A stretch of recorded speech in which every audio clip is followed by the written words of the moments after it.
আমি পইরা গেছি, আমাকে লাঠি মারা শুরু করছে। পুরুষ পুলিশের আমাদের উপর লাঠি চার্জ করছে এবং আমাদের লাঠিও মারছে।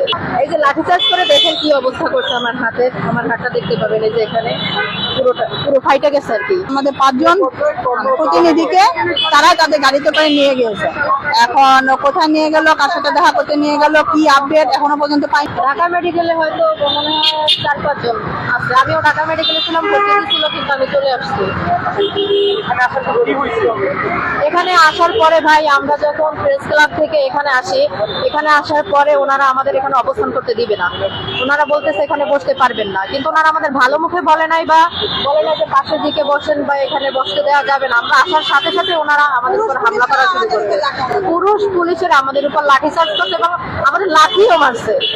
এই যে লাঠি চার্জ করে দেখেন কি অবস্থা করছে আমার হাতটা দেখতে পাবেন, এই যে এখানে পুরো ফাইটা গেছে আর কি।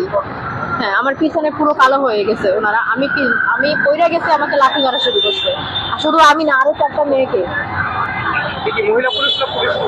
পুরুষ পুলিশে, মহিলা পুলিশ না, পুরুষ পুলিশে। আমরা 26 তারিখে প্রেস ব্রিফিং করা হয়েছে 4 দফা দাবির ভিত্তিতে। 26 তারিখে প্রেস ব্রিফিং করার পর 24 ঘন্টার আলটিমেটাম দেওয়া হয়েছিল যেন আমাদের সাথে তারা দেখা করে বা আমাদেরকে নিয়ে বসে। কিন্তু আমরা কারো কাছ থেকে কোনো প্রকার সাড়া না পায়ে আমরা 28 তারিখ থেকে আমরণ অনশন কর্মসূচিতে অবস্থান করি জাতীয় প্রেস ক্লাবের সামনে।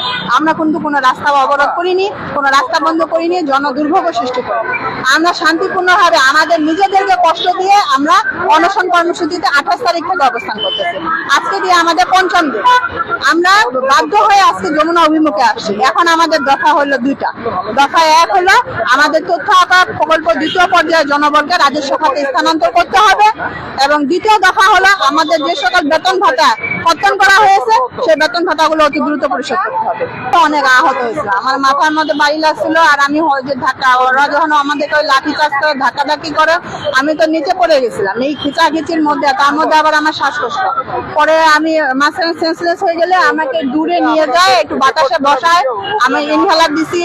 আর আমরা যেহেতু অনশনে ছিলাম, এমনি দুর্বল ছিলাম, ইনহেলার দেওয়া হয়েছে, পানি খাওয়ানো হয়েছে, মাথায় পানি টানি দিয়ে এখন আমি সুস্থ আছি। আমাদের এখনো পর্যন্ত আমরা কোনো রকম আশ্বাস পাইনি। তবে এখানে আসার পরে যে এত হতাহত, এই যে আমাদেরকে লাঠি চার্জ করলো, তারপর তারা